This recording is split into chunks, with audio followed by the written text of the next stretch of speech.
Dubbed both a misunderstood marvel and a mechanical misfire, the 1971 Chevrolet Vega Cosworth sits at the curious intersection of ambition and infamy in automotive history. At first glance, the Cosworth Vega was a sleek, sporty compact meant to elevate the Vega name beyond its reputation for rust and the notorious melting engine fiasco.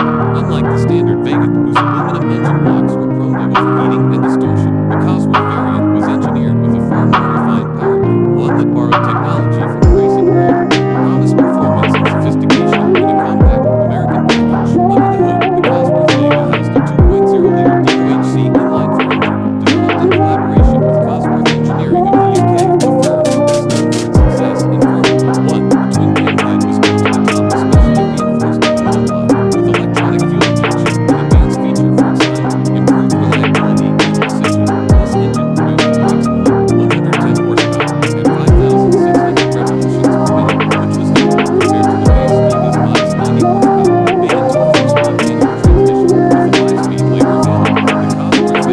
0 to 60